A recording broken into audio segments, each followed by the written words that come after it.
اور یہ سوال یہ ہے کہ ہم بچپن سے دو قومی نظریہ قائد اعظم اور ظاہر ہے اس میں رہے.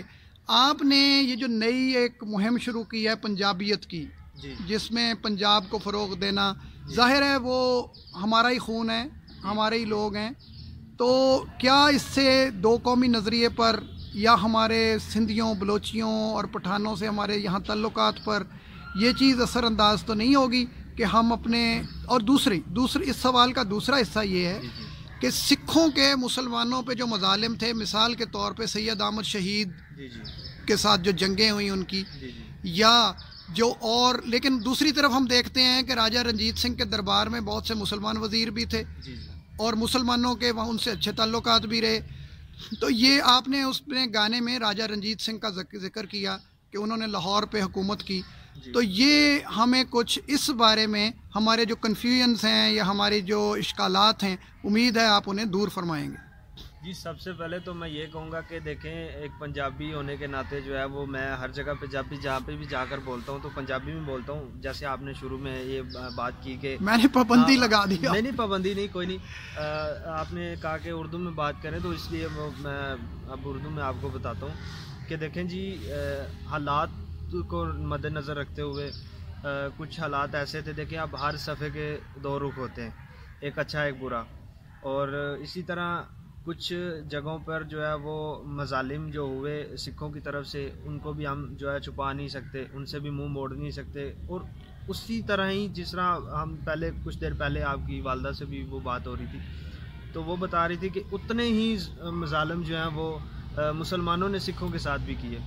اور یہ ایک حالات کا تقاضا کہہ سکتے ہیں, یا حالات اس طرح کے ہو چکے تھے کہ ہمارے بیچ میں جو ہے وہ کچھ اس طرح کے لوگوں نے گھس کر ہمیں آپس میں لڑایا اور اس کا بڑا برا نتیجہ نکلا. اور جہاں تک رہی مہاراجہ رنجیت سنگھ کی بات, تو وہ پنجاب کا ان کو آج بھی شیر کہا جاتا ہے, شیر پنجاب کہا جاتا ہے. وہ اس لیے کہا جاتا ہے کہ جب ہمارے وہ گجرانوالہ سے تھے, بیسیکلی ان کا تعلق گجرانوالہ سے تھا. 19 سال کے وہ تھے, میں نے بتایا بھی ہے گانے میں کہ 19 سالہ رنجیت سنگھ سی. اور ان کو اچھا, برسبیل تذکرہ آپ کو ایک بات بتاؤں کہ ہمارے ایک عزیز تھے جن کا گھر بالکل راجہ رنجیت سنگھ کی جو کوٹھی تھی نا, جو ان کا محل تھا, اس کے بالکل ساتھ ان سے متصل اچھا ان کا گھر واقع ہوا کرتا تھا. زبردست. جی, تو وہ میں بات یہ کر رہا تھا کہ رنجیت سنگھ صاحب جو تھے, ان کو باقاعدہ خود مسلم لوگوں نے خط لکھ کر بلایا کہ کچھ بنگی مثلیں ہیں, 2-3 بنگی مثلیں تھیں جو لاہور پر قابض تھیں. ان کا کیا کام تھا کہ وہ افغانستان سے جو شہزادے آتے تھے ان کے ساتھ مل کر, اگر کوئی بچہ پیدا ہوا ہے تو اس پہ ٹیکس لینا ہے.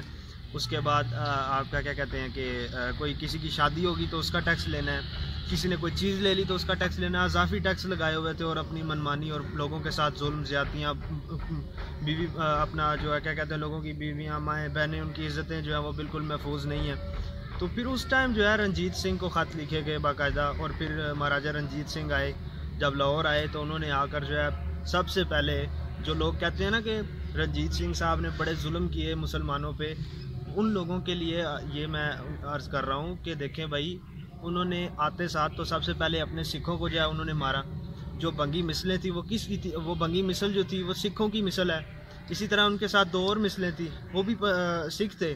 تو سب سے پہلے انہوں نے کریک ڈاؤن ان کے خلاف کیا. یہ آپ انہی بھنگیوں کی بات کر رہے ہیں جن کا بھنگی کی توپ جو لاہور میں نصب ہے؟ وہ میں نے آپ کو پہلے تھوڑی دیر پہلے بتایا کہ وہ چٹھوں نے جو ان سے چھین بھی لی. اچھا, یہ وہی والی ہے. اوکے, یہ بالکل وہی والی ہے, اور وہ لاہور میں پڑی ہوئی ہے بالکل. اچھا, اب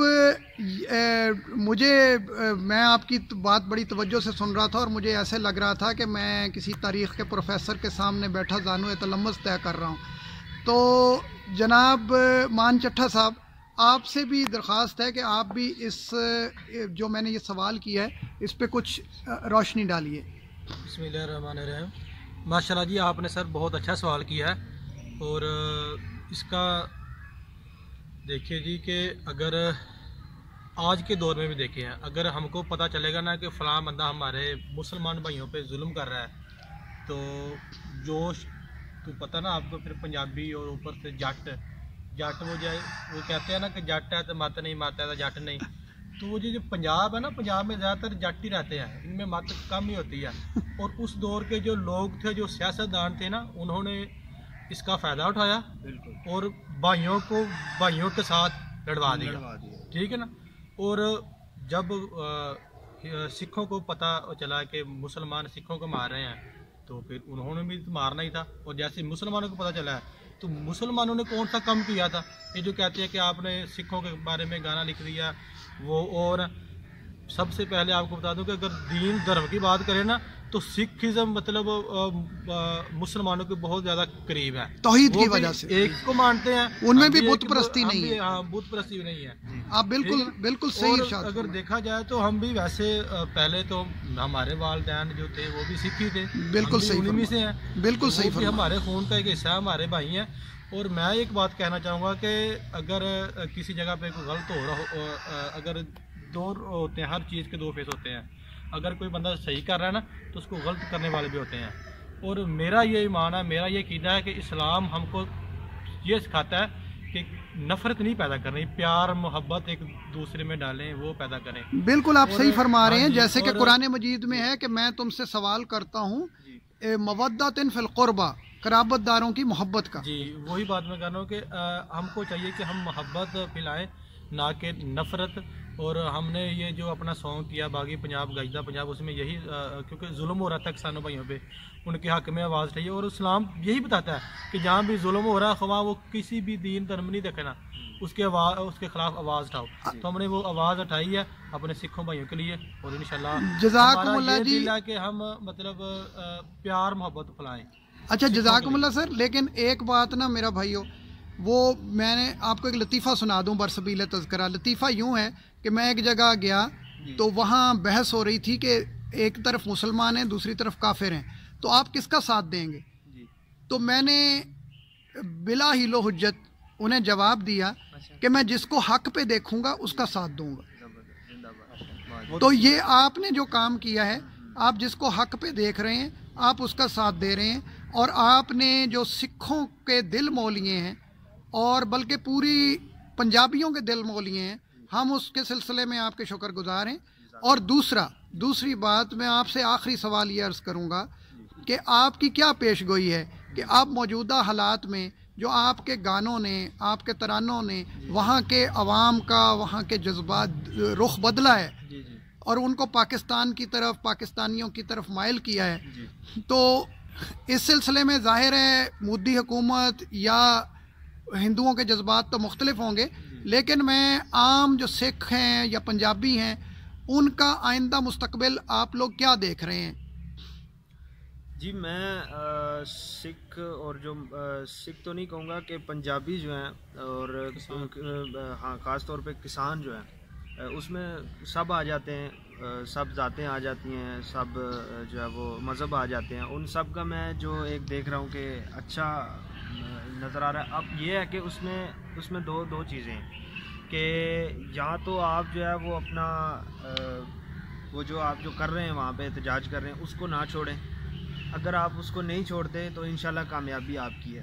کیا آپ سمجھتے ہیں کہ خالصتان کا کوئی امکان موجود ہے بننے کا؟ نہیں، خالصتان کا امکان جو ہے وہ بالکل میرے حساب سے تو وہ خالصتان کو بالکل بھی وہ جو ہے پروموٹ نہیں کر رہے. ٹھیک، وہ اپنا حق لینے بیٹھے ہوئے ہیں بیچارے. اگر ہم ادھر سے اگر ایک یہ بات بھی کر دیتے ہیں نا کہ وہ خالصتان کے لیے بیٹھے تو ان کے لیے مشکل پیدا ہو جاتی ہے. جی تو اور اس میں وہ ایسی کوئی بات نہیں کہ اگر ہم نے بات نہیں کرنی تو شاید وہاں پہ بھی وہ خالصتان کا نہ ہو. اگر ان کو چاہیے ہوگا تو وہ لے لیں گے، اگر نہیں چاہیے تو وہ اس میں بھی خوش ہیں. اور وہ میرے حساب سے تو اس چیز میں خوش ہیں کہ ہمیں صرف جو ہے ہمارے حق دے دیں. جی اور اللہ کرے کہ ان کو ان کے حق مل جائیں. اچھا مجھے ایک بات بتائیں کہ آپ تاریخ کو جانتے ہیں، یہ آخری سوال یہ تھا، اس کا ایک حصہ ہے کہ کیا قائد اعظم نے بھی کوئی اس سلسلے میں کام کیا تھا کہ سکھوں کو پاکستان میں شامل کرنے کے لیے؟ قائد اعظم صاحب نے تو لاسٹ تک جو ہے نا جب تک پاکستان انڈیا کا یہ معاملہ چلتا رہا، جب پٹیشن ہوئی تو وہ لاسٹ تک یہ کہتے رہے کہ آپ لوگ ادھر آ جائیں، میرے ساتھ میری حمایت بس کر دیں آپ لوگ، باقی سب کچھ سنبھالنا میرا کام ہے. شارٹلی بتا رہا ہوں آپ کو. اور اس ٹائم بھی ان کے ایک تھے اپنا ماسٹر تارا سنگھ صاحب تھے، انہوں نے جو ہے وہ پتہ نہیں کس حساب سے اور کس چیز میں آ کر انہوں نے جو ہے شاید جوش میں آ کر شاید ہم کہہ سکتے ہیں کہ انہوں نے سکھوں کو جو ہے وہ کہا کہ نہیں یار ہم نے ادھر ہی رہنا ہے، ہم انڈیا کے ساتھ ہی رہیں گے. اور آج آپ دیکھ رہے ہیں کہ انڈیا کی جو سرکار ہے شروع سے ہی خواہ وہ 1873 ہو، سوری ہندوستان تھا اس ٹائم، اور اس کے بعد پھر آپ کا 1984 آ گیا، اس کے بعد ابھی آپ کا 2021 چل رہا ہے. آپ دیکھ سکتے ہیں کہ سکھ جینوسائڈ بہت زیادہ اس سائڈ پہ ہو رہا ہے.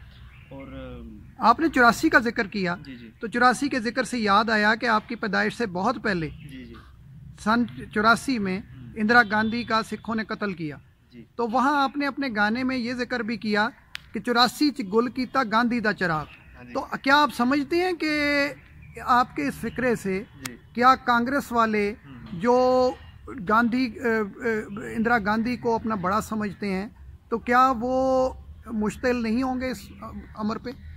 میں آپ کو اس چیز کا یہ جو بات ہے نا، آپ نے بڑی اچھی بات پوچھی ہے، میں اس میں آپ کو بتانا چاہتا ہوں کہ میں اور مان چٹھا جو ہے نا، ہم دونوں بھائی، ہم اس چیز کی وجہ سے بہت ساری جگہوں پہ ہمیں کہ یہ لوگ یار سچ بول جاتے ہیں، یہ سیدھا سچ بولتے ہیں، تو اس وجہ سے نا ہمیں بہت زیادہ وہ کیا جاتا ہے کہ یار یہ لوگ ٹھیک نہیں ہیں دونوں.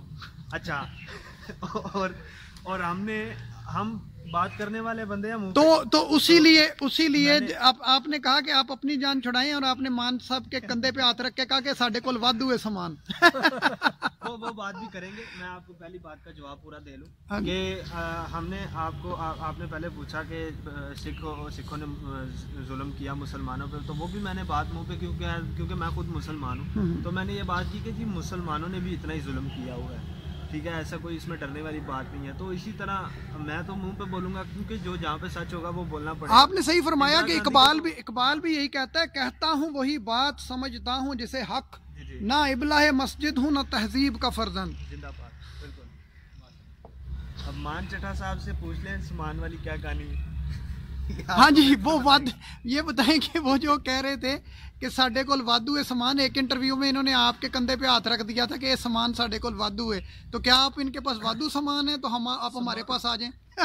سامان کی بات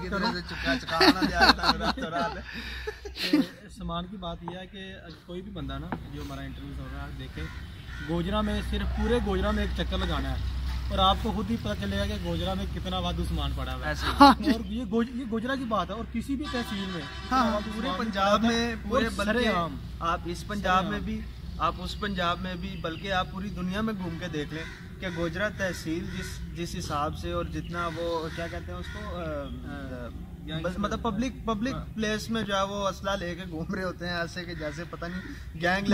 میں آپ کا ہیوی ہتھیار دیکھی تھی، تو مجھے یہ بتائیں کہ آپ نے ہیوی ہتھیار میں جو اتنا اسلحہ یوز آپ کے پاس دیکھ کے ہم تو حیران رہ گئے کہ یہ تو پوری کی پوری. ادھر دا ایک انڈیا دا ایک کلاکار ہے، اچھا اللہ پاک نے انہوں بڑی عزت دیتی ہے، چلو انہیں جویں بھی کمائی ہے اللہ پاک وہ عزت اضافہ کرے. وہ انہیں جان چھڈا لی سی ایک لکڑ دا دے کے پستول. ساڈے جو کام کو نہیں ہے وہ نہ ہوے بھئی تسی تے ڈالے آ جان ساڈے بوئے کے تے سانوں پھر وہ سچی تے دینے پین. وہ گل بڑی پرانی ہو گئی ہے تے بس وہ ایویں شغل میلے چ کر لیا کام ہیوی ہتھیار والا. ہاں لے بھائی چٹھا صاحب، آپ لوگوں کی بہت مہربانی کہ آپ نے اپنے قیمتی وقت میں سے کچھ وقت ہمیں عنایت فرمایا اور ہماری تاریخی معلومات میں بھی اضافہ فرمایا اور اپنی مفید گفتگو سے ہمیں نوازا. اللہ تعالیٰ آپ کو جزائے خیر دے اور آپ کو آپ کے اس مشن میں جو آپ پاکستان کی ایک یہ خدمت ہی کر رہے ہیں، اس میں آپ کو مزید کامیابیاں اور کامرانیاں عطا فرمائے. وہ بات بتانا چاہ رہا تھا وہ یہ ہے کہ رنجیت سنگھ صاحب جو تھے وہ ایک ایسے بادشاہ ہوئے ہیں پنجاب کے جن کے اوپر بہت سارے تہمت اور الزامات لگائے جاتے ہیں. ان تہمت اور الزامات لگانے والوں کے لیے ایک یہ میرا جواب ہے کہ بھائی پورے پاک و ہند میں، پورے بر صغیر میں آپ کو کوئی ایسا بندہ نہیں ملے گا جس نے قرآن پاک کا ترجمہ شاہ مکھی پنجابی اور گرمکھی پنجابی میں کروایا ہو. پہلا بندہ ہے جس نے قرآن پاک کا ترجمہ شاہ مکھی اور گرمکھی میں کروایا تھا. اور اس بندے یہ آپ کہہ رہے ہیں یہ بڑی اہم بات ہے ہمارے لیے کہ راجہ رنجیت سنگھ نے جی قرآن مجید کا ترجمہ کروایا تھا، پہلا ترجمہ جو شاہ مکھی اور گرمکھی میں کروایا گیا تھا پنجابی میں. جی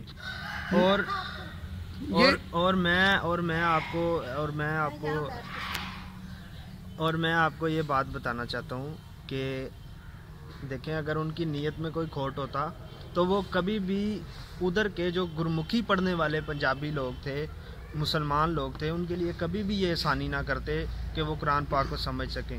انسان کی نیت پہ انحصار کرتا ہے کہ انسان کیا چاہتا ہے. اور رنجیت سنگھ صاحب جو ہیں